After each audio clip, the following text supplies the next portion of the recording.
ఏ అధ్యాయము? 20 అధ్యాయము 10 ఆజ్ఞలు మనము చదువుకున్నాము, అయిపోయింది. ఇప్పుడు మనం చదువుకోవాల్సిన భాగము 18 చదువు. ప్రజలందరూ ఆ ఉరుములు, ఆ మెరుపులు, ఆ దూరధ్వనిలు, ఆ పర్వతము ధూపమును చూచి భయపడి తొలగి దూరముగా నిలిచి మోషేతో ఇట్లా ఏమైపోయారండి? ఇప్పుడు ఇదంతా ఎక్కడ జరుగుతుంది? సీనాయి పర్వతం మీద. ఎన్ని నెలలు అయ్యింది మరి వారు ఈజిప్ట్ వదిలిన తర్వాత? ఎన్ని నెలలు అవుతుంది? ఈ సీనాయి పర్వతంకి రాగానే 3 నెలలు. 3 నెలలు ప్లేస్ వచ్చేసి సీనాయి పర్వతము. అలాగే మీరు తీసుకున్న ఆజ్ఞలన్నీ, దేవుడు చెప్పిన ఆజ్ఞలన్నీ 10 ఆజ్ఞలు. 10 ఆజ్ఞలు మరి ఎవరితో మాట్లాడారు? యెహోవా దేవుడు ఎవరితో చెప్పారండి? ఇశ్రాయేలీయులతో చెప్పిన 10 ఆజ్ఞలు. ఇందులో 4 ఆజ్ఞలు ఎవరి నిమిత్తము? దేవుని. 6 ఆజ్ఞలు ఎవరి నిమిత్తము? మనుషుల నిమిత్తం. 1వ ఆజ్ఞ లాస్ట్, 10వ ఆజ్ఞ దేనిని ఫోకస్ చేస్తుంది? హృదయమును ఫోకస్ చేస్తుంది. అది ఎందుకంటే మరి నేను తప్ప వేరొక దేవుడు మీకు ఉండకూడదు. లాస్ట్ ఏంటి? పురుగు అనేది నీవు ఆశించకూడదు. ఇది మన కళ్ళతో చూడలేనిది, విట్నెస్ చేయలేనిది కనుక ఇది దేవుడు హృదయముతో మన మనసాక్షిని బట్టి మనల్ని ఏం చేస్తాడు? పరీక్ష చేస్తాడు. ఇప్పుడు మరి ఇవన్నీ దేవుడు చెప్తా ఉన్నాడు. ఏ రూపంలో వచ్చాడండి? అగ్ని రూపంలో వచ్చి పరలోకము నుండి. ఈ స్వరం ఎక్కడ నుండి వస్తుంది? పరలోకము నుండి వస్తుంది. ప్రజలందరూ ఆ ఉరుములు, ఆ మెరుపులు, ఆ బూరధ్వని, ఆ పర్వతము ధూపము చూచి భయపడి తొలగి దూరముగా నిలిచిరి. ఆ సీనాయి పర్వతముకు దూరముగా నిలిచిరి.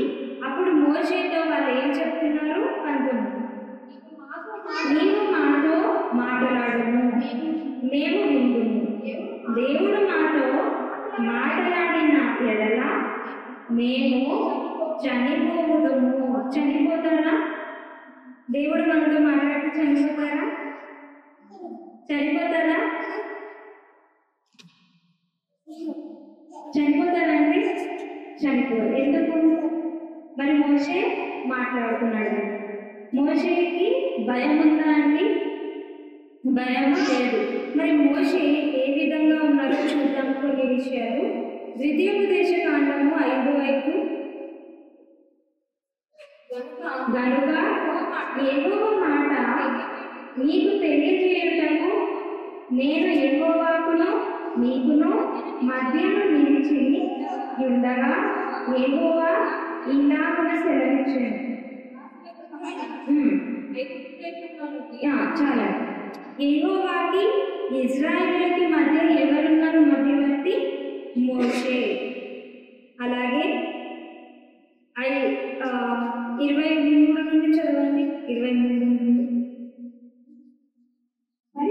మరియు ఆ పర్వతము అగ్ని వలన మండుచున్నప్పుడు ఆ చీకటి మధ్య నుండి ఆ స్వరమును విని మీరు అనరా, మీ గోత్రముల ప్రధానులను మీ పెద్దలను నా యొద్దకు వచ్చి మన దేవుడైన యెహోవా తన ఘనతను మహత్యమును మాకు చూపించెను.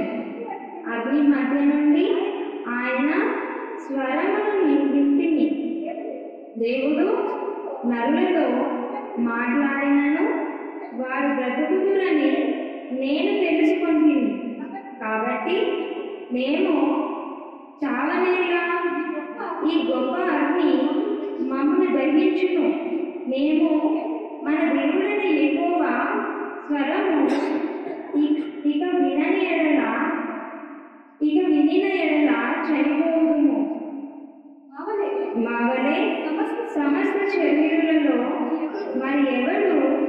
సజీవుడైన దేవుని స్వరము అగ్ని మధ్య నుండి పలుకుట విని బ్రతికెను. నీవే సమీపించి మన దేవుడైన యెహోవా చెప్పినది యావత్తు వినుము. అప్పుడు మన దేవుడైన యెహోవా నీతో చెప్పినది యావత్తు నీవే మాతో చెప్పిన ఎడల నేను విని దానిని గైకొందుమని వారితో చెప్పేది. ఎవరితో చెప్పారు ఇవన్నీ? మోషేతో ఇశ్రాయేలీయుల ప్రజలందరూ చెప్పారండి. ఎందుకు? వింటే చనిపోతారా? ఆ యొక్క సీన్ ఎలా ఉంది అంటే వీరికి భయం పుట్టింది. ఇలా మేము ప్రతిసారి యెహోవా దేవుడు డైరెక్ట్గా మాతో మాట్లాడితే మేము ఏమైపోతాము, చనిపోతామేమో అన్న స్టేజ్కి వారు వెళ్ళిపోయారు. మరి మోషేకు భయం ఉందా? ప్రశ్న. మోషేకు భయం ఉందా అండి? చూద్దాం. నిర్గమకాండము 33వ అధ్యాయము 18వ వచనం.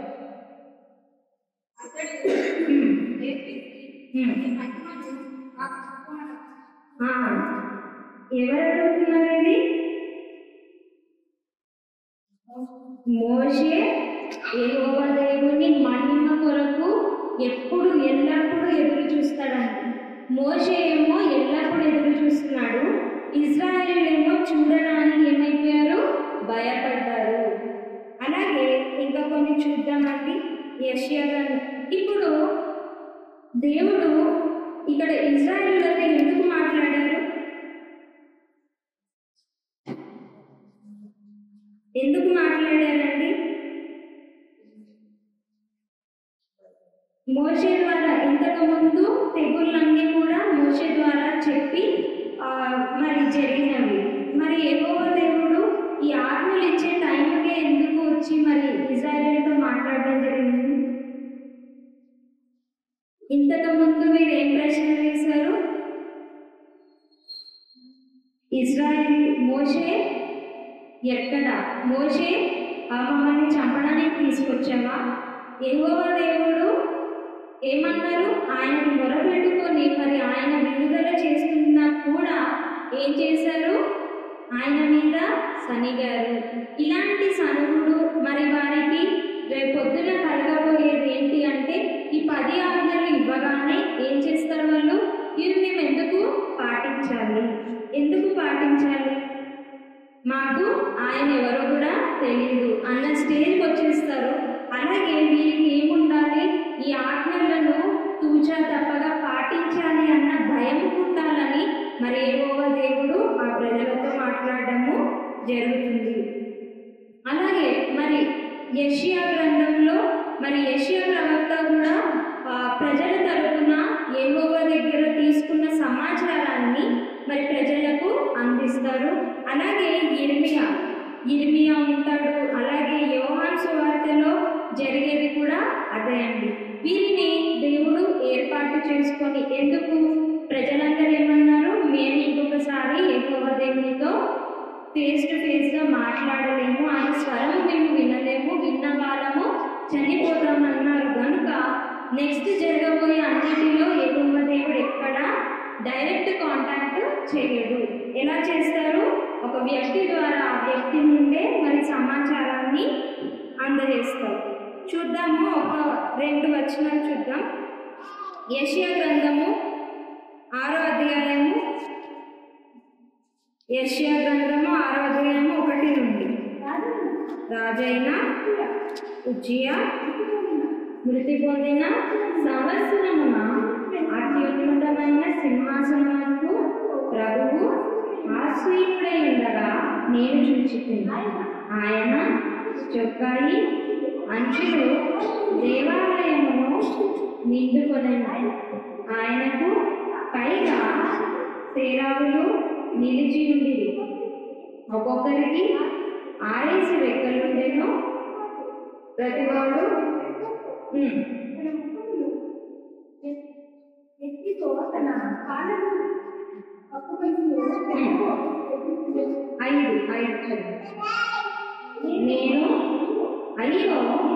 నేను అపవిత్రమైన పెదవులు గలవాడని, అపవిత్రమైన పెదవులు గల జనుల మధ్యలో నివసించువాడని నేను నశించితిని.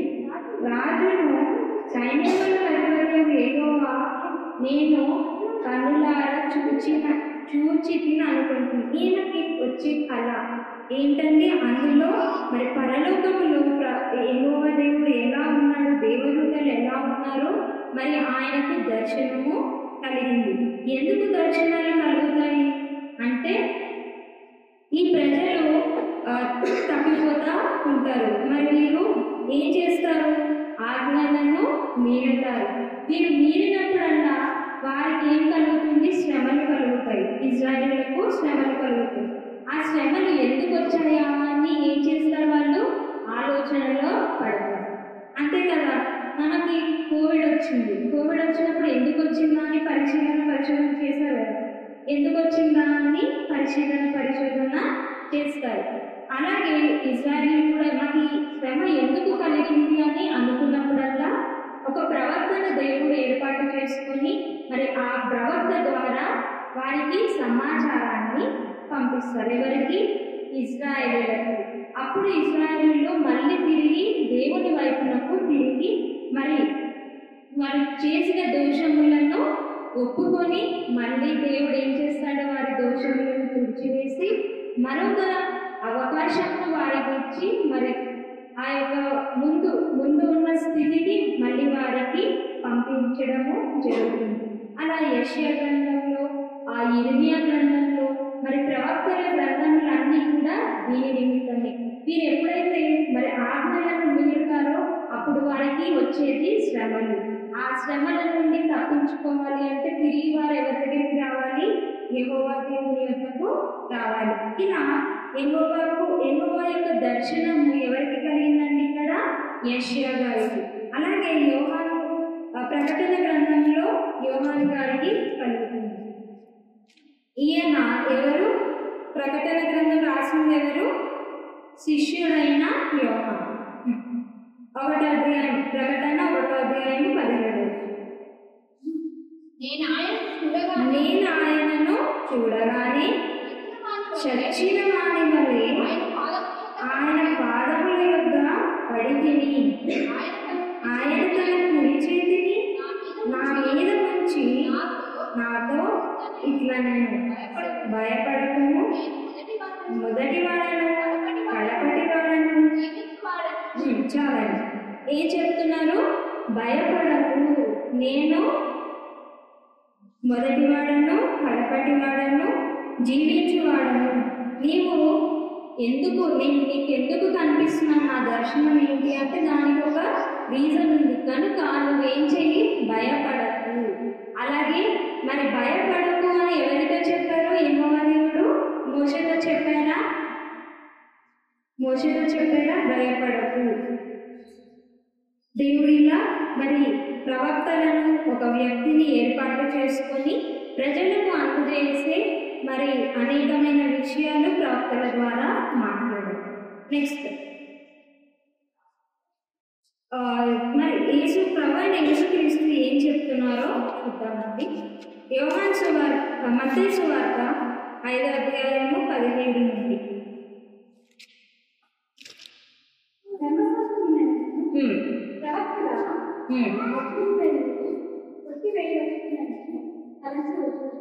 నెరవేర్చడానికి కానీ ఎప్పుడైతే నేను రాలేదు, ఆకాశంలో భూమిని ప్రశ్నించుకోలేదు కానీ ధర్మశాస్త్రం మనసును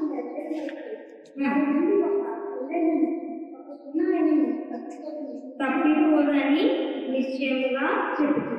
ధర్మశాస్త్రములో ఒక పొల్లైన సున్నాయిన తప్పిపోయిన ముందు, క్రీస్తు వచ్చే ముందు కాలంలో తప్పిపోయిందా అండి? క్రీస్తు రాకముందు మరి ధర్మశాస్త్రంలో ఒక సున్నాయిన పొల్లైన తప్పిపోయింది.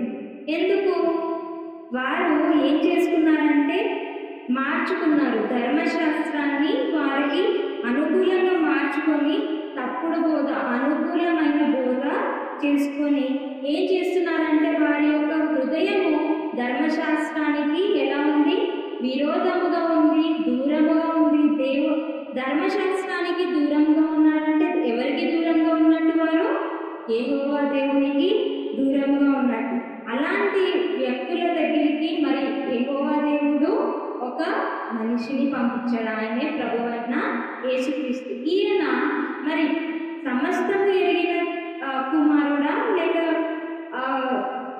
ధర్మశాస్త్రాన్ని మార్చడానికి వచ్చిన కుమారుడు? సమస్తము ఎరిగిన కుమారుడు. అలాగే ధర్మశాస్త్రాన్ని ఏం చేశాడు?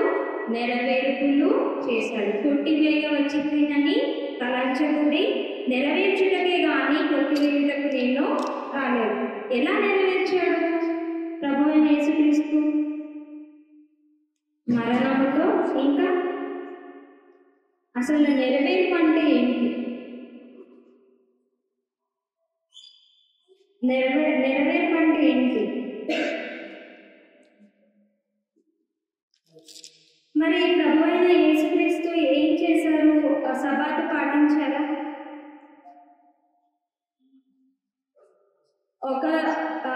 ఇప్పుడు ఆయన దగ్గరికి ఒక వేశ్య వచ్చినప్పుడు ఆమెను రాళ్ళతో కొట్టి చంపాలి. మరి చంపారా? లేదు. మరి మీరేనా? ఆజ్ఞ మీరేనా? మరి ఎలా నెరవేర్చారు ప్రభువైన యేసుక్రీస్తు? అది పెద్ద టాపిక్ అండి. అది కూడా మనం నేర్చుకోవాలి. ఎందుకంటే యేసుక్రీస్తు నెరవేర్చడానికి వచ్చాను, నెరవేర్చేశాను, అయిపోయింది, ఇప్పుడు మీకు క్రొత్త చట్టం వచ్చింది అని చెప్పారు. కానీ మనకి ఏది క్లారిటీ లేదు? ఎలా నెరవేర్చాడు అన్నది మనకి క్లారిటీ లేదు. దాని గురించి మరొకసారి మనము మాట్లాడుకుందాం. ఇప్పటికైతే తెలుసుకోవాల్సింది, నెరవేర్చి మరి క్రొత్త చట్టాన్ని యేసుక్రీస్తు మనకు అందజేశారు. అలాగే పౌలు ఏం చెప్తున్నారు చూద్దాం. ఫిలిప్పీలకు రాసిన పత్రిక 3:6 ఆసక్తి విషయము సంఘమును హింసించువాడనై ధర్మశాస్త్రమందు వలని నీతి విషయమై అనింద్యుడనై యుక్తిని. ఈయన ఎలాంటి వ్యక్తి అంటే పౌలు ధర్మశాస్త్రములో ఒక సున్నైన పొల్లైన తప్పుకోకుండా ప్రతి ఒక్కటి తూచా తప్పగా పాటించే వ్యక్తులలో పౌలు ఒకడు. అందుకే ఏమంటున్నాడు? ధర్మశాస్త్రము వలని నీతి విషయము అనింద్యుడనై యుంటిని. మరొక మాట చూద్దాం. 1 తిమోతి 2:5. దేవుడు ఒక్కడే, దేవునికి నరులకు మధ్యవర్తి ఒక్కడే, ఆయన క్రీస్తు యేసును నరుడు. ఎందుకు ఇప్పుడు మధ్యవర్తులు ఎందుకు అవసరమా? మనుషులు డైరెక్ట్గా దేవునితో మాట్లాడలేరు. ఎందుకంటే ఇజ్రాయేలు ఎవరైతే మనం చదువుతున్న భాగంలో ఇజ్రాయేలు ఎలా ఉన్నారో ఇప్పటికీ మనుషులు అలాగే ఉన్నారు. అందరూ కూడా దేవుడు వచ్చి మాట్లాడితే ఎవరికన్నా ఆనందం ఉంటుందా? భయం ఉంటుందా? భయం పుడుతుంది. ఇప్పటికీ కూడా అదే భయం ఉంది. కనుక మనకి మధ్యవర్తి ఎవరు? ఇప్పుడు ప్రభువైన యేసుక్రీస్తు. మరి ఇశ్రాయేలుకి మధ్యవర్తి ఎవరు? మోషే. నిర్గమకాండంకి నిర్గమకాండము 20:20. అందుకు మోషే భయపడకుడి, నీవును పరీక్షించుటకు మీరు పాపము చేయకుండానట్లు ఆయన భయము మీకు కలుగుటకును దేవుడు వేచేసానని ప్రజలతో చెప్పాను. ఎందుకు వచ్చారు? పర్పస్ ఏంటి? భయపడకండి. ఫస్ట్ మిమ్మల్ని ఏం చేయడానికి వచ్చారు? పరీక్షించుటకు, మీరు పాపము చేయకుండానట్లు ఆయన భయము మీకు కలుగుటకు దేవుడు ఏం చేశానని ప్రజలతో చెప్పాను. అంటే భయం ఉంటేనే పాటిస్తారా ఆజ్ఞలు? భయం ఉంటేనే పాటిస్తారంటారా? భయపెట్టాలంటారా పాటించాలి అంటే? ఫస్ట్ ఇందులో దేవుడు 3 టెస్టులు మరి వారికి టెస్ట్ చేయడం జరిగింది. మొదటిది, దేవునిని వీళ్ళు ఎలా సేవించాలి, ఎందుకంటే దేవుని యొక్క నేచర్ ఏంటి, ఆయన యొక్క పర్సనాలిటీ ఏంటి, ఆయన యొక్క మంచితనం ఏంటి, ఆయన పరిశుద్ధత ఏంటి అన్నది వారికి తెలియాలి. కనుక ఫస్ట్ రివీల్ అయినది ఆయన యొక్క పర్సనాలిటీ, ఆయన యొక్క మంచితనము, ఆయన యొక్క పరిశుద్ధత. పరిశుద్ధత ఎలా తెలిసిందంటారు ప్రజలకి? ముట్టుకోవద్దు, 3 రోజులు వారిని సిద్ధపాటు చేయమని చెప్పాడు మోషే. సిద్ధపాటు చేసినది దేని కొరకు? పరిశుద్ధులుగా ఉండటం. ఎవరైతే ఆ యొక్క సీనాయి పర్వతంని ముట్టుకుంటారో ఏమైపోతారు? చనిపోతారు, చంపబడతారు, అది మనుషులే కాదు కానీ జంతువులు కూడా వర్తిస్తుంది. మరి రెండవది ఏంటి అంటే దేవుని యొక్క నైతిక విలువలు, దేవుడు వీరికి ఇచ్చిన నైతిక విలువలు, మరి నైతిక పద్ధతులు వీరు ఎలాగ పాటించాలి, మరి సమాజంలో వీరు ఎలా ఉండాలి అన్నది మరి వారు నేర్చుకోవడానికి మరి రెండవది టెస్ట్ అది. అలాగే మరి వారి యొక్క వీక్నెస్, మనలో అందరిలో ఎలా ఉంటాయంటే వీక్నెస్ ఉంటుందో లేదా? ఉంటుంది. అప్పుడు ఎవరి యొక్క సహాయము మనకు అవసరము? దేవుని యొక్క సహాయము మనకి అవసరము. అవి తెలియజేయడానికే యెహోవా దేవుడు మరి వారికి ప్రత్యక్షమయ్యాడు. మరొకసారి చదవండి. అందుకు మోషే భయపడకుడి, మిమ్మల్ని పరీక్షించకను, నేను పాపము చేయకున్నట్టు ఆయన భయం అడుగుతకు దేవుడు పెంచేసినని ప్రజలతో చెప్పాడు. ముందు ఇక్కడ 2 ఉన్నాయండి. మొదటిగా మోషే ఏం చెప్పాడు? ప్రజలతో భయపడకూడదు. మరొక మాటలో ఏముంది? ఆయన భయము మీకు కలుగుటకు. 2 భయాలు ఏంటివి? 2 భయాలు ఉన్నాయి. ముందేమో భయపడకండి, తర్వాత భయపడండి. ఎందుకు ఇలా 2 ఉన్నాయండి?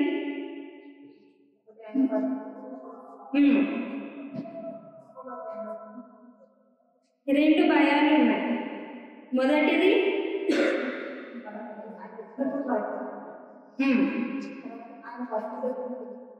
హింసించే భయము. హింసించే భయము. మీరు భయపడకండి. వారు ఎలా ఫీల్ అవుతున్నారు? హింసలాగా ఫీల్ అవుతున్నారు. అయితే దేని నిమిత్తం వాళ్ళు ఫీల్ అవుతున్నారు అలా? ఏముంటే మనకి భయం వస్తుందండి? మనలో అపరాధం, మనలో ఉండే గిల్ట్తో మనకి భయం పుడుతుంది. అలాగే ప్రమాదం, మన ప్రాణానికి ప్రమాదము లేదా దేనికైనా ప్రమాదము కలుగుతుంది అన్నప్పుడు ఏమొస్తుంది? భయం పుడుతుంది. ఇది మొదటి భయము. మీ అపరాధముల వలన మీరు భయపడకండి, అలాగే మీకు ప్రమాదం కలుగుతుందని మీరు భయపడకండి. అది మొదటి యొక్క భయం. రెండో భయం ఏంటి? దేని నిమిత్తం మీరు భయపడాలి? మొదటిగా దేవుణ్ణి మీరు ఏం చేయాలి? సేవించాలి, ఆయనకు లోబడాలి. ఇవి 2 మీరు చేస్తే అప్పుడు దేవుని యొక్క భయం ఇందులో ఉండాలి. ఎందులో? సేవించే దాంట్లో, లోబడే దాంట్లో ఉండాలి. మొదటి భయము అవసరం లేదు, ఎందుకంటే వారి యొక్క ప్రాణానికి ప్రమాదము లేదు. రెండో భయం ఏంటి? మీరు సేవించే దాంట్లో అలాగే లోబడే దాంట్లో మీరు దేవునికి భయపడుడి. 1 యోహాను సువార్త 1 యోహాను పత్రిక 4వ అధ్యాయము 18. ప్రేమలో భయం ఉండదు, అంతేకాదు పరిపూర్ణ ప్రేమ భయమును వెళ్ళగొట్టును. భయము దండనతో కూడినది. భయపడేవాడు ప్రేమయందు పరిపూర్ణము చేయబడినవాడు కాడు. ప్రేమలో ఏముండదంట? భయం ఉండదు. ఇప్పుడు మీరు భయపడుతూ దేవుని యందు మరి దేవుని యొక్క అడుగుజాడల్లో మీరు నడవాలి. డీప్ రెస్పెక్ట్ అన్నది దేవునికి మీరు ఇవ్వాలి. అది రెండవ భయం. అయితే మరి సువార్త మరి కొత్త నిబంధనలో ఎలా ఉందండి? మీరు ఎలా ఉండాలి? అల్టిమేట్గా ఇది ఇవ్వబడింది దేని నిమిత్తం అంటే ప్రేమ. మీరు ప్రేమతో ఏం చేయండి? ఇప్పుడు దేవుని అడుగు జాడల్లో నడవండి. భయముతో కాదు, కానీ దేవుని యొక్క అడుగు జాడల్లో ప్రేమతో మీరు నడవాలని మనకి వాక్యం సెలవిస్తుంది. మరి వెంటనే ఏం చేస్తారు వీళ్ళు? 10 ఆజ్ఞలు ఇవ్వడము జరిగింది. మరి 10 ఆజ్ఞలు ఇచ్చారు. తర్వాత యెహోవా మోషే చెప్పాడు ముందుగా, మరి దేవుని ఈ యొక్క ఆకారాన్ని చూసి మీరు భయపడకండి. దేనికి భయపడండి?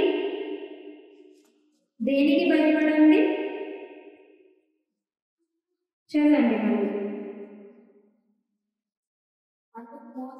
అందుకు మోషే భయపడకండి, మిమ్మల్ని పరీక్షించుటకు మీరు పాపము చేయకూడనట్లు ఆయన భయం మీకు కలుగుటకు దేవుడు ఏం చేశానని పరీక్షించడానికి, మీరు పాపము చేయకుండా ఉండడానికి మరి యెహోవా దేవుని యొక్క ప్రత్యక్షత వారికి కలిగింది. మరి ఈ యొక్క భయము ఎంతవరకు ఉందండి? ఎంతవరకు ఉంది? ఎంతవరకు ఉంటుంది? కొద్దిసేపు కూడా, కొన్ని రోజులు కూడా ఉండదు. ఏం చేసేస్తారు? మొట్టమొదటి ఆజ్ఞని మీరు ఏం చేస్తారు? మీరుతారు. రెండవ ఆజ్ఞను మీరుతారు. ఏం చేస్తారు? మరి దూడను తయారు చేసుకొని ఇదే మమ్మల్ని ఐగుప్తు దేశం నుండి కాపాడండి అని మరి వారు దేవుని పట్ల ఏం చేస్తారు? పాపము చేస్తారు. క్షమించరాని పాపాన్ని మరి వారు చేయడం జరుగుతుంది. ఈ భయము ఎక్కువ రోజులు ఉండదు. వీరికి కలిగే భయము వేరు. మరి మోషే చెప్పిన భయాన్ని మరి వారు పాటించారా లేదా అండి? పాటించలేదు. మోషే చెప్పిన రెండవ భయాన్ని వారు పాటించలేదు. మొదటి భయమే వారికి ఉంది, కానీ రెండవ భయం వారికి లేదు. 21వ వచనం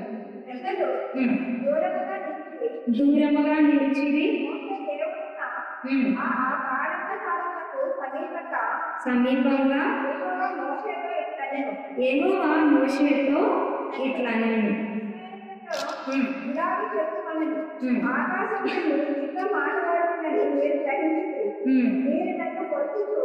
వెండి దేవతలను బంగారు దేవతలను చేసుకొనకూడదు.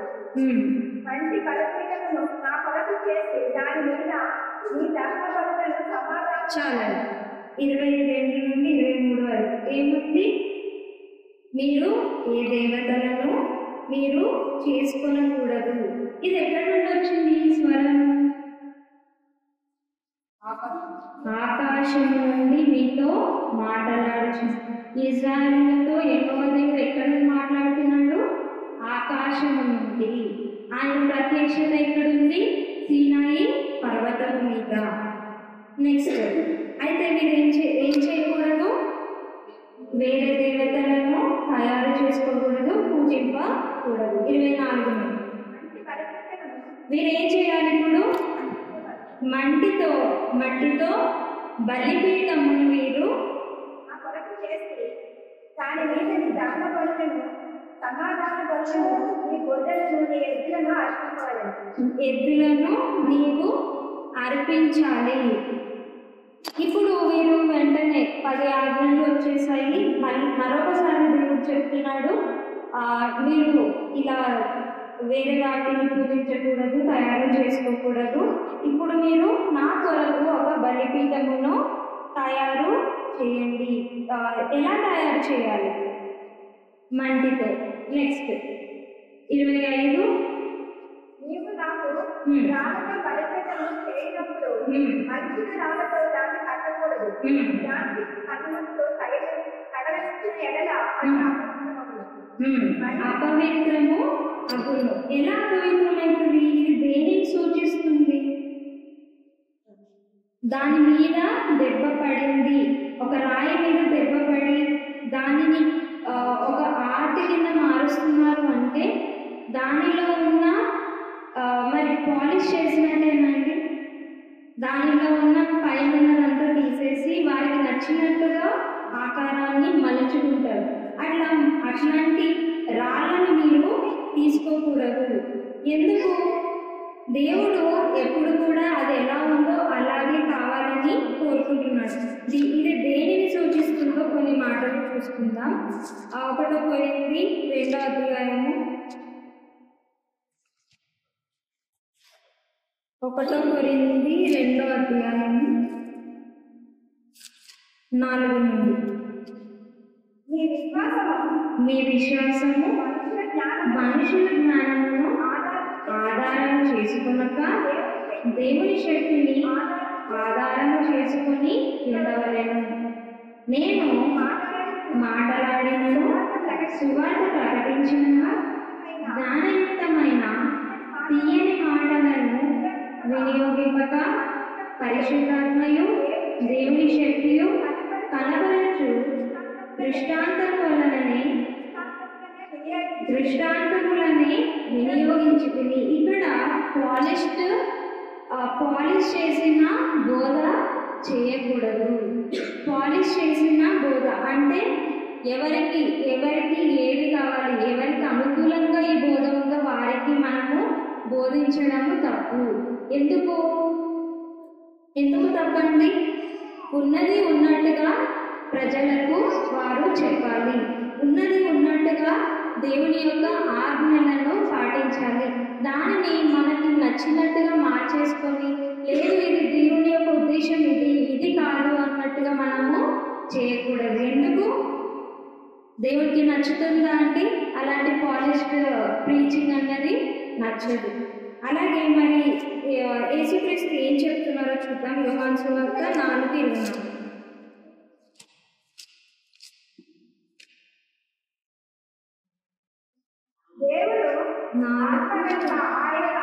ఆరాధించువారు ఆత్మతోనూ సత్యముతోనూ ఆరాధింపవలెను. చాలా యేసుక్రీస్తు మరి ఏం చెప్తున్నారు? మీరు పూర్ణ ఆత్మతోనూ సత్యముతోనూ ఆరాధించాలి. నెక్స్ట్ నిర్గమకాండము 20వ అధ్యాయము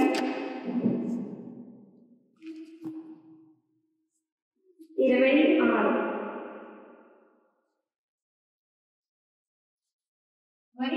మరియు నా బలిపీఠము మీద మీ దిగంబరత్వము కనబడక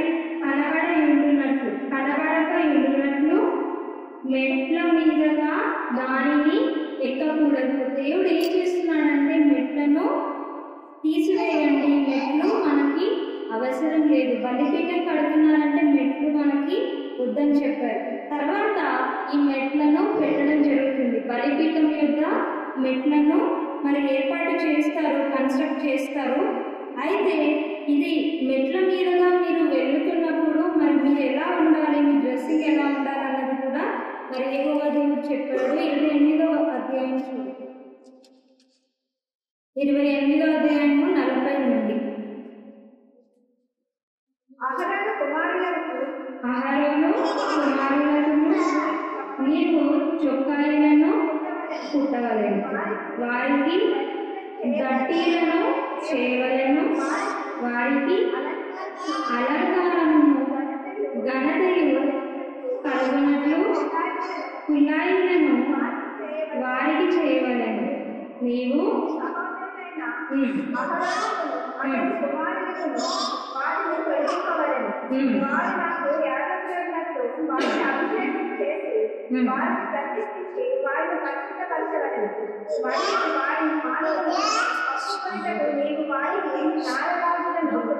నారలాగులను కుట్టవలెను. వారు లెనిన్ అండర్ షార్ట్స్ మరి వాళ్ళు వేసుకోవాలి.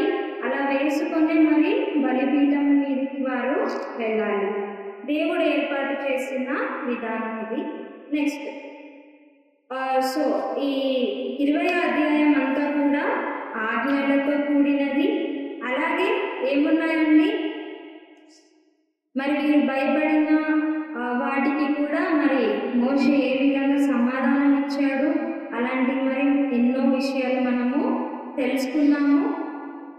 అలాగే మరి 21వ అధ్యాయం నుండి మొత్తం అన్నీ కూడా 23వ అధ్యాయం వరకు అన్నీ కూడా ఆజ్ఞలు. మీరు ఎలా జీవించాలి, సొసైటీలో ఎలా జీవించాలి, ఆడవాళ్ళకు మగవాళ్ళకు అలాగే మందలకు అంటే పశువులను పెంచుతున్న మీకు ఎలాంటి రైట్స్ ఉండాలి, అలాంటి అన్నీ కూడా 21 నుండి 23 అధ్యాయం వరకు ఉంటాయి. ఒక్కొక్కటి కూడా మనము పరిశోధన చేద్దాము. మొదటిగా 21వ అధ్యాయంలో మరి 1 నుండి 11 వరకు చెప్పబడే ఆజ్ఞలు ఎవరి నిమిత్తం అంటే పురుష సర్వెంట్స్ అంటే మేల్ సర్వెంట్స్ గురించి ఉంటుందండి. చదువుకుందాం. నీవు వారికి నియమించవలసిన న్యాయం ఏమనగా, నీవు హెబ్రీయుడైన దాసుని కొనిన ఎడల వాడు 6 సంవత్సరముల దాసుడై ఉండి 7వ సంవత్సరమున చాలా ఇక్కడ ఏముంది,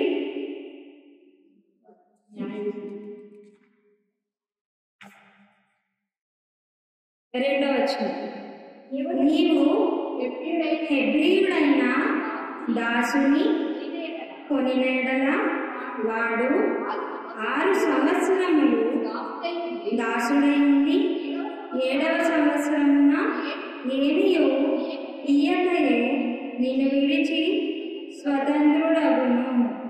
ఇక్కడ మనము చూడవలసినవి ముందుగా నీవు హెబ్రీయుడైన దాసుని కొనినెడల.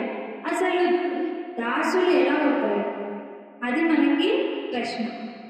ఇప్పుడు మనము చూసుకున్నాము ఆదికాండం నుండి నిర్గమకాండం వరకు చదువుకుంటూ వచ్చాం కదా. ఎక్కడైనా ఎవరికైనా దాసులు అవ్వడం చూసారా అండి? హెబ్రీయులకు దాసులు. హెబ్రీయులు ఎవరండి? అబ్రహాము సంతానం. అబ్రహాము హెబ్రీయుడు. అబ్రహాము నుండి వచ్చిన వారందరూ కూడా హెబ్రీయులు అలాగే ఇజ్రాయేలీలు కూడా వాళ్ళే. అయితే మరి ఎలా అవుతున్నారు, ఎలా దాసులుగా అవుతారు? 4 రకాలైన దాసత్వము ఉందండి. ఏ విధంగా వీళ్ళని కొనుక్కుంటారు, దాసత్వంలోకి వీళ్ళు ఎలా వెళ్తారు అన్నది మనము చూద్దాం. 4 బేసిక్ వేస్ ఉన్నాయి. మొదటిది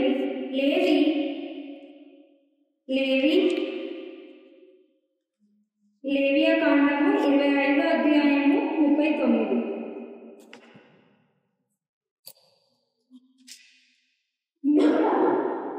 నివసించు ఈ సహోదరుడు వీరవాడై నీకు అమ్మబడేలా వారి చేత బానిస సేవ చేయించుకున్నాడు. నీ యొద్ద నివసించు నీ సహోదరుడు బీదవాడుగా ఉంటే అంటే పావర్టీలో ఉంటే వీళ్ళు ఎలా వెళ్ళిపోతారు? ఎక్స్ట్రీమ్ పావర్టీ అంటే ఏదో ఈరోజు ఒక పూట తినడము అలాంటి పావర్టీ కాదు, అలాంటి బీదత్వము కాదది. ఎక్స్ట్రీమ్ పావర్టీ, తిండి లేదు, ఏమీ లేవు, అలాంటి వాళ్ళని ఏం చేస్తారు? కొనుక్కుంటారండి. ఎవరు కొనుక్కుంటారు? మరొక హెబ్రీయుడు.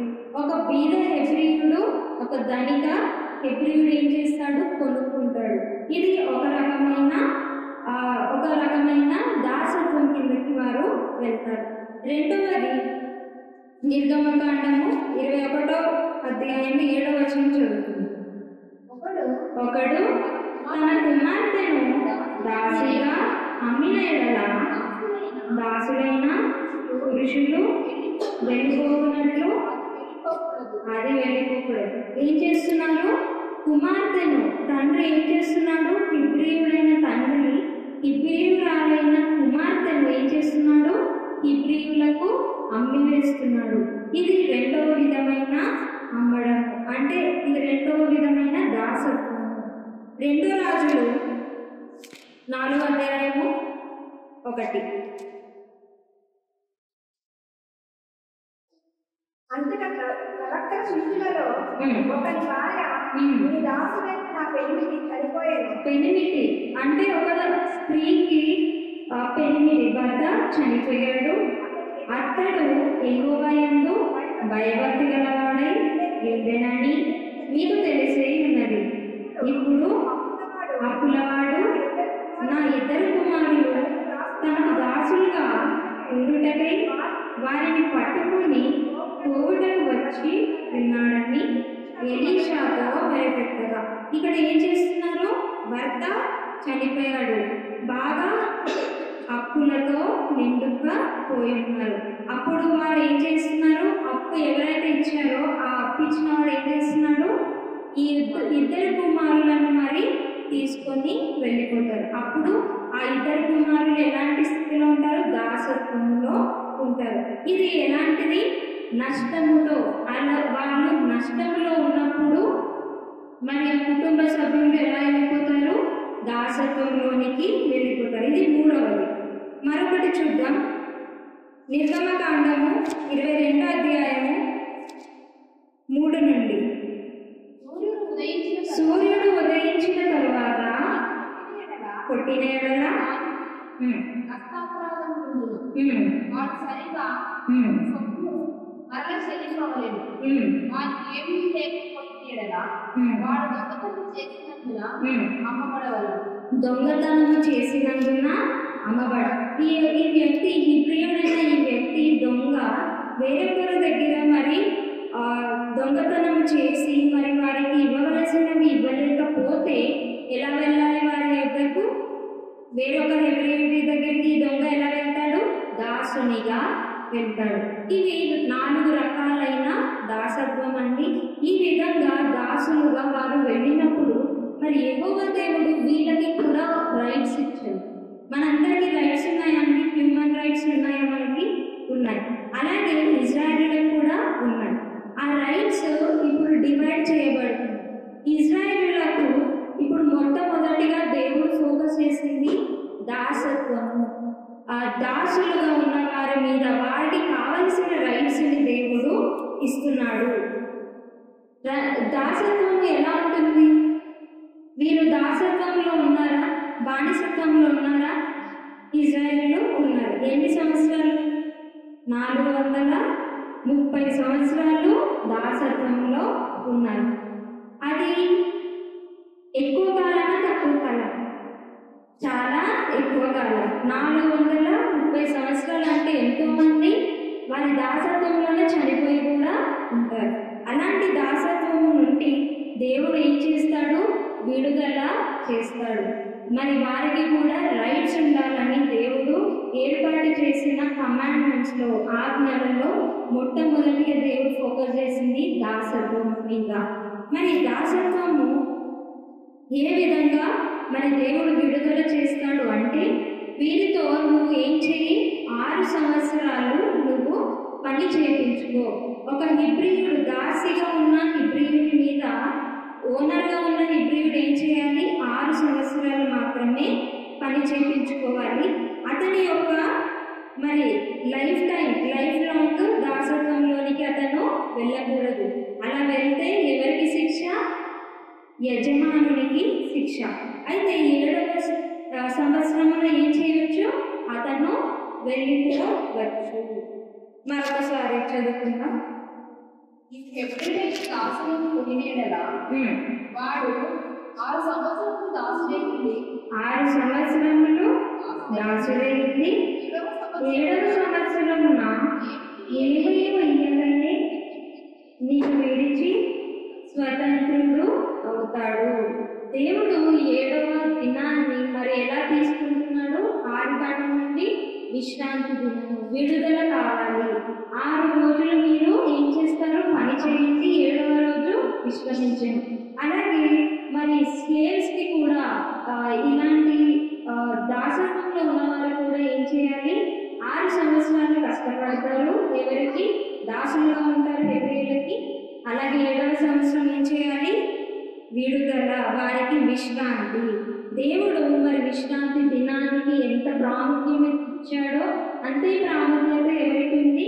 దాసత్వంలో ఉన్న వ్యక్తులకి కూడా ఉంది. ఎక్కడ దేవుడు లైఫ్ లాంగ్ దాసత్వము అంగీకరించాడు. సో ఇంకా చదవండి 5 నుండి. అయితే ఆ దాసుడు 3 కూడా చూడండి.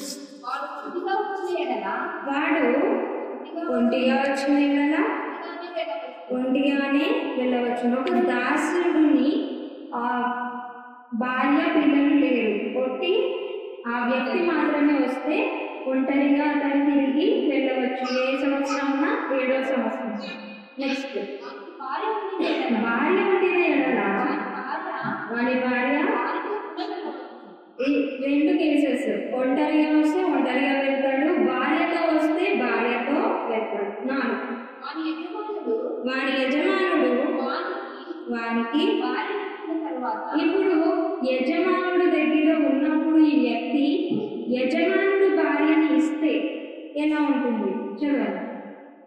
వాని యజమానుడు వాని భార్యని ఇచ్చిన తరువాత ఆమె వాని వలన కుమారుడనైనను కుమార్తెలనైనను కనిన ఎడల ఆ భార్యను ఆమె పిల్లలను ఆమె యజమానుని సొంతవుదురు గాని వాడు ఒంటిగానే పోవలేదు. భార్య పిల్లలను యజమానుల దగ్గర వదిలేసి ఒంటరిగా వెళ్ళాలి. నెక్స్ట్. అయితే ఆ దాసుడు నేను నా యజమానుని నా భార్య నా పిల్లలను ప్రేమించుతున్నాను, నేను వారిని విడిచి సముద్రుడై పోనని నిజముగా చెప్పిన ఎడల అతనికి భార్య పిల్లలు కూడా నాకు కావాలి అని అనుకున్న ఎడల 6 వాని యజమానుడు దేవుని యొద్దకు వాణిని తీసుకొని రావాలను. మరియు వాని యజమానుడు తలుపులందకైనా ద్వారబంధం యొద్దకైనా తోడుకొని పోయి వాని చెవిని పదునుతో గుచ్చవలను. చాలా. ఇక్కడ దాసునికి ఎలా ఉంది? యజమాని నుండి వెళ్ళిపోవాలనుందా? లేదు, యజమానుని యొద్ద ఉండాలని. ఎవరికైనా ఉంటుందా అండి? స్లేవ్స్గా ఉన్న వారి కింద మనం పని చేసుకుంటూ ఎప్పుడు మన లైఫ్లో అంతా ఆయన దగ్గరే ఉండాలని కోరుకుంటారా? కోరుకోరు. ఒకవేళ కోరుకుంటే అతన్ని ఏం చేయాలి? గుడి ద్వారము దగ్గరికి తీసుకొని వెళ్ళి సెరిమోనీ. ఇప్పుడు అతను ఎవరికి అప్పగించాలి? దేవుని యొక్క సన్నిధిలో అన్నమాట. ఈ యొక్క సన్నిధిలో దేవుని యొక్క జడ్జెస్, ఇప్పుడు జడ్జెస్ అందరూ ఉంటారు కదా, న్యాయం తీర్చేవాళ్ళు. ఆ న్యాయవాదుల యొక్కకు వెళ్ళి ఆ న్యాయము ఎవరైతే ఇస్తారో అది ఎవరి నిమిత్తం ఇస్తారో, ఎవరు చెప్తే ఇస్తారో, యెహోవా దేవుడు చెప్తే ఇస్తారు. అయితే ఎవరైతే అలా కోరుకుంటారో పర్మనెంట్గా నీకు నేను స్లేవ్గా ఉంటాను, పర్మనెంట్గా నేను నీకు సేవ చేసుకుంటాను అని యజమానునితో చెప్తే వారిని లోపలికి తీసుకొని వెళ్ళి తలుపు యొద్ద డోర్ పోస్ట్ యొద్ద నిల్చొని ఇద్దరు ఆయనకి పియర్సింగ్ చేస్తారన్నమాట. చెవుకి రంధ్రం చేస్తారు. ఆ రంధ్రం చేశాడంటే పర్మనెంట్గా ఆయనకి ఎలా ఉంటాడు? అతను దాసుడిగా ఉంటాడు. మరి ఈ దాసత్వము ఎలాంటిది? మనం ఏం నేర్చుకుంటాము ఈ దాసత్వము నుండి అంటే, మరి మనం దాసులమేనా అండి? దాసులమేనా? ప్రభు అయిన యేసుక్రీస్తు సేవ చేయడానికి వచ్చాడా? సేవించడానికి వచ్చాడా? సేవ చేయించుకోవడానికి వచ్చాడా? సేవ చేయించడానికి. పౌలు ఎలా వచ్చాడు? సేవ చేశాడా? సేవ చేయించుకున్నాడా? చేశాడు. అంటే వీళ్ళందరూ ఎలా ఉన్నారు? దాసత్వంలోనే ఉన్నారు, స్లేవ్స్ కానీ. అంటే ఈ యొక్క ఎందుకు వీళ్ళు బాధతో సేవ చేస్తున్నారా, ఇష్టముతో సేవ చేస్తున్నారా? అది మ్యాటర్. 2 ఉన్నాయి ఇక్కడ. ఈ దాసుడు, ఈ స్లేవ్ ఫ్రీగా 7వ సంవత్సరంన వెళ్ళిపోవచ్చు, ఎవరు ఆటంకపరచు. అతనికి ఒకవేళ యజమానికి వదిలి వెళ్ళలేకపోతే అతను పర్మనెంట్గా ఆయన దగ్గరే ఉండొచ్చు. అక్కడ ఒకటి జరగాలి, ఏంటంటే పియర్సింగ్ జరగాలి. చెవుకి ఒక రంధ్రము పెడితే అప్పుడు అతనికి పర్మనెంట్గా దాసుడు అవుతాడు. కీర్తన 40 అధ్యాయము 6వ వచనం.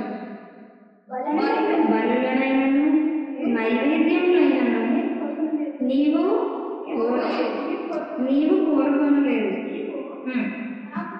నాకు చెవులను నిర్మించి ఉన్నావు.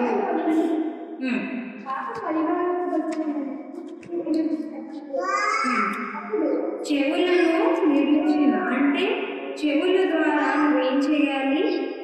తండ్రి, నువ్వు నాకు చెవులను ఇచ్చావు, ఆ చెవుల ద్వారా నేను నీ యొక్క కట్టడలను నేను నేర్చుకొని వాటిని పాటించాలి. ఫిలిప్పీ 2వ అధ్యాయం 7వ వచనం.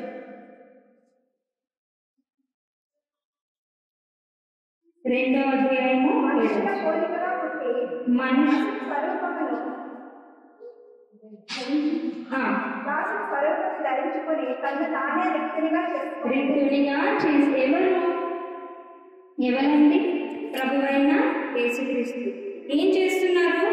ఆయన మనుషుల పోలికగా పుట్టి దాసుని స్వరూపము రాజుగా ఎలా వచ్చాడు? రాజైన ఆయన ప్రభువైన యేసుక్రీస్తు రాజు. కానీ రూపములు ఎలా ఉన్నాడు? ఆయన దాసుని స్వరూపము ధరించుకొని మరి తను తాను తగ్గించుకొని మరి ఈ భూమి మీద ఆయన నివాసము చేశాడు. మరి ఈ యొక్క మనం చదువుకుంటున్న ఈ యొక్క కమాండ్మెంట్ క్రీస్తులో ఎలా నెరవేరింది?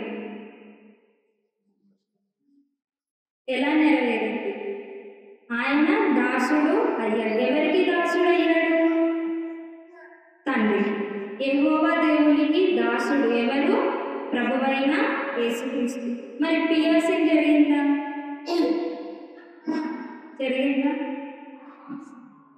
ఆయనకి చెవికి పెట్టే హోల్ పెట్టారంటారా? ఆయన జీవితంలో ఎక్కడ జరగలేదా? ఎక్కడ? సిలువ మీద జరిగింది. ఆ విధంగా ఆయన పర్మనెంట్గా దాసుడుగా మనం అవి కంపేర్ చేసుకుంటే ఆ విధంగా మనకు అర్థమవుతుంది. యోహాను సువార్త 15వ అధ్యాయము 15వ వచనం.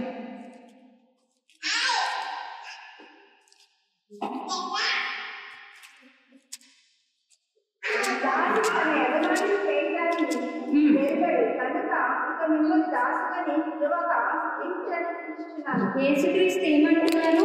మీరు ఇకపై దాసులుగా పిలువబడరు. ఏమని పిలుస్తారు? నేను స్నేహితులు. మీరు నాకు స్నేహితులు. నా తండ్రి పని చేయు మీరంతా స్నేహితులు.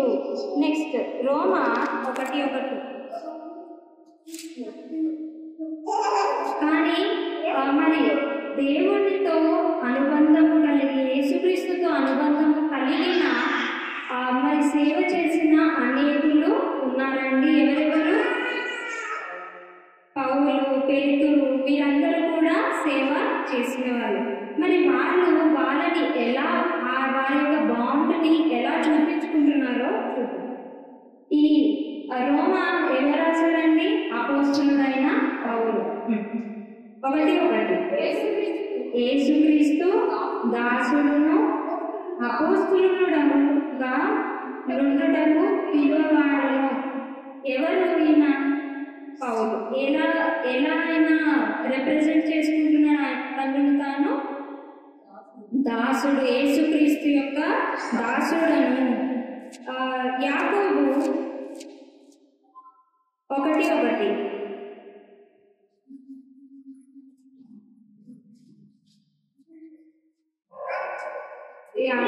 దేవుని యొక్కయో ప్రభువైన యేసుక్రీస్తు యొక్కయో దాసుడైన యాకోబు.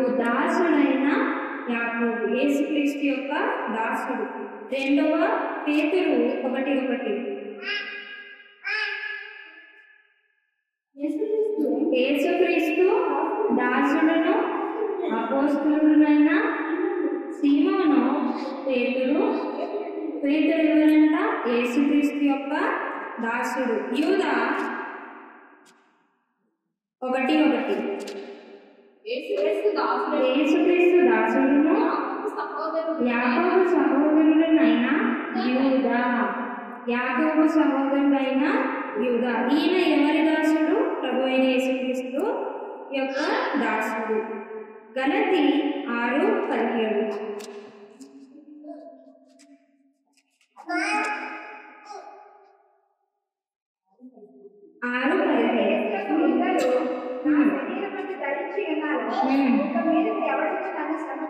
ఎవడును నన్ను శ్రమ పెట్టవద్దు, దాసుడుగా నేను ఉన్నాను. ముద్ర వేసుకొని ఉన్నాను. ఏంట ముద్ర? దాసుడు. నేను లైఫ్ లాంగ్ మరి ప్రభు అయిన యేసుక్రీస్తుకి దాసుడను అని ఆయన ముద్ర వేసుకొని ఉన్నాడు. మరి మనకి ఈ యొక్క పిక్చర్ నుండి మనకి ఏమర్థమైందండి? వీరు చాలా రెండు వ్యక్తులను మనము చూసాం. మొదటి వ్యక్తి ఫ్రీగా వెళ్ళిపోవచ్చు. ఇక్కడ దేవుని రాజ్యంలో ఏదన్నా ఆటంకం ఉందా అండి? మీరు ఉండాలి ఖచ్చితంగా అని ఎవరైనా ఫోర్స్ చేస్తారా? చేయరు. మీరు ఫ్రీగా వదిలి వెళ్ళిపోవచ్చు. మీ యజమానుడు ఎవరిప్పుడు? మన యజమానుడు ఎవరిప్పుడు? ప్రభు అయిన యేసుక్రీస్తు. ప్రభు అయిన యేసుక్రీస్తు యజమానుడు ఎవరు? యెహోవా దేవుడు. ఇప్పుడు మన యజమానుడు మనల్ని ప్రేమిస్తున్నాడా? ప్రేమిస్తున్నాడు. ప్రేమించే యజమానుని వదిలేసి ఎవరైనా వెళ్ళిపోతారా? వెళ్ళరు. ఏం చేస్తారు? ఆ యజమానుని కింద దీర్ఘకాలం లైఫ్ లాంగ్ యజమానుని కింద ఎలా ఉంటాను? నేను దాసుడనై ఉంటాను. అదే దాసత్వము అవి అనుభవించిన మరి ఆ ప్రేమను అనుభవించిన వ్యక్తులు చెప్తున్న మాట. ఎవరెవరు చెప్పారు? యాకోబు, పౌలు, పేతురు, యూదా ఏం చెప్పారు? యేసుక్రీస్తు యొక్క దాసుడని. ఎందుకంటే ఆయన యొక్క ప్రేమను వారు రుచి చూశారు కనుక ఆ యజమానుని వదిలి వారు వెళ్ళిపోలేదు. అయితే మొదటి దాసుడు మొదటి లిస్టులో ఉన్నవారు ఏం చేస్తారు? ఫ్రీగా వెళ్ళిపోతారు. కానీ రెండవ వ్యక్తి ఏం చేస్తున్నాడు? వెళ్ళిపోడు. ఏం చేస్తాడు? ఆయనకి పర్మనెంట్గా దాసుడుగా ఉంటాడు. ఎందుకు? ఆ యజమానుడు అతనిని ఎంతగా ప్రేమించాడో అది ఆయన అనుభవించాడు, రుచి చూశాడు కనుక వెళ్ళాలని కోరుకోడు. మరి ఈ విధమైన మాస్టర్ని అంటే మనము అంత గొప్ప బోధకుడిని మనము పొందుకున్నామా? ఎవరు? ప్రభు అయిన యేసుక్రీస్తు మన యొక్క యజమానుడు, మన యొక్క మాస్టర్. ఆయన మనకి బోధించేవాడు. ఆయన మనల్ని ప్రేమించాడు గనుక మనం ఆయనకు ఎలా ఉన్నాము? మన జీవితాంతం ఎలా ఉంటాం? ఆయనకి దాసులుగా ఉంటాం. కానీ ప్రభు అయిన యేసుక్రీస్తు మిమ్మల్ని దాసులుగా నేను పిలవట్లేదు. మీరెవరు? నాకు స్నేహితులు. నా ప్రభు చిత్తము, నా తండ్రి చిత్తమును ఎవరైతే నెరవేరుస్తారో వారందరూ ఎవరిప్పుడు? ప్రభు అయిన యేసుక్రీస్తుకి స్నేహితులు అని ఆయన దాసులుగా పిలవాలని కోరుకోవట్లేదు. కానీ శిష్యులు ఏం చేస్తున్నారు? వాళ్ళు దాసులుగా ఉండేదే గొప్ప భాగ్యముగా ఎంచుకొని మరి ప్రతి చోట మేము ఆయన యొక్క ప్రభు అయిన యేసుక్రీస్తు యొక్క దాసులమని వారు చెప్పుకోవడము జరుగుతుంది. అలాగే నెక్స్ట్ వచ్చేది ఫీమేల్ సర్వెంట్స్ గురించి అండి. ఆడవాళ్ళు సర్వెంట్స్గా వెళ్తారు. మరి వాళ్ళ సర్వెంట్గా ఉన్నప్పుడు వారికి ఇచ్చే రైట్స్ ఏంటి, వారికి ఇవ్వబడిన కమాండ్మెంట్స్ ఏంటి అన్నది మనము వచ్చే వారము తెలుసుకుందాం. మరి 21వ అధ్యాయము మరి చదువుకొని రండి. అనేకమైన కమాండ్మెంట్స్ ఇందులో ఉంటాయండి. మరి ఇవన్నీ దేవుడు మొదటిగా 10 ఆజ్ఞలు ఇచ్చి తర్వాత వెంటనే 21 నుండి 23 వరకు ఆజ్ఞలను ఇస్తాడు. ఇచ్చిన తర్వాత వెంటనే మీరు ఏం చేస్తారు? పాపము చేసి ఆజ్ఞలన్నింటినీ మీరుతారు. మళ్ళీ దేవుడు జరిగిన ఇన్సిడెంట్స్ తర్వాత మరొకసారి మరి ఎక్కువైన కమాండ్మెంట్స్ ఇస్తారు. మళ్ళీ దాని తర్వాత వారు పొందుకున్న తర్వాత ఏం చేస్తారు? మళ్ళీ తప్పిపోతారు. అలా ద్వితీయోపదేశ కాండం వరకు కూడా ఏముంటాయి? అన్ని ఆజ్ఞలు.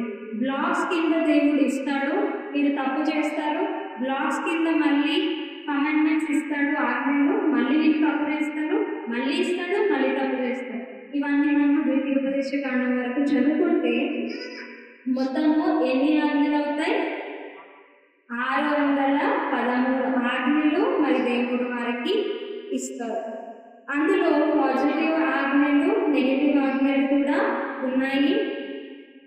365 నెగిటివ్ ఆజ్ఞలు, అలాగే 248 ఆజ్ఞలు పాజిటివ్ ఆజ్ఞలు అండి. మీరు ఏం చేయాలి, ఏమి చేయకూడదు, ఏమి చేయాలి అనేవి 248. నాకు కరెక్ట్గా గుర్తులేదు, 248 అనుకుంటున్నా. అలాగే ఏమి చేయకూడదు, మీరు ఇలా ఉండకూడదు అని చెప్పిన ఆజ్ఞలు 365. ఇదైతే ఎగ్జాక్ట్గా 365. మీరు రెండు కౌంట్ చేస్తే మొత్తము 613 అవ్వాలి. చూసుకుంటాం. మరి ఇంకా ఎక్కువైన ఆజ్ఞలను మరి వచ్చే వారం కూడా తెలుసుకుందాం. ఈ కొద్ది మాటలు దేవుడు దీవించుకుందాం. ప్రార్థన చేసుకుందాం.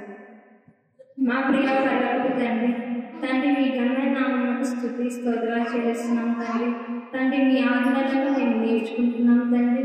మీ యొక్క మనసును మేము ఎరిగి నడుచుకునేటప్పుడు మాకు సహాయం దయచేయండి తండ్రి. మరి ఇశ్రాయేలు ఏ విధంగా అయితే ఆజ్ఞలను మీరలో తండ్రి, మేము ఆ విధంగా మేము మీరకుండా మీ అడుగు జాడల్లో నడుచుటకు మాకు ఆ హృదయాన్ని మాకు దయచేస్తారని కోరుకుంటున్నాం తండ్రి. అలాగే తండ్రి, మీ పిల్లలు విడిచుండగా తండ్రి మారేవారు విన్న ప్రతి ఒక్క వాక్యమును మరి హృదయంలో భద్రము చేసుకున్నటకు వారికి సహాయం దయచేయండి తండ్రి. అలాగే మీ పిల్లలు వెళ్ళుచుండగా వారికి తోడుగా మీరు నడిపించండి తండ్రి. అలాగే మరొక దినాన మేము కూడుకొని మరి ఎక్కువ మాటలు మేము తెలుసుకున్నటకు, మీ యొక్క మనసును మరి ఎక్కువగా తెలుసుకున్నటకు మరొక అవకాశం మాకు దయచేస్తారని కోరుకుంటూ ఈ ప్రార్థన ప్రభువైన యేసుక్రీస్తు నామమున అడిగి వేడుకొనుచున్నాం తండ్రి. తండ్రి యొక్క, కుమారుని యొక్క, పరిశుద్ధాత్మ యొక్క అన్యోన్య సహవాసము ఎల్లప్పుడూ మనకు తోడైందిగా. ఆమేన్.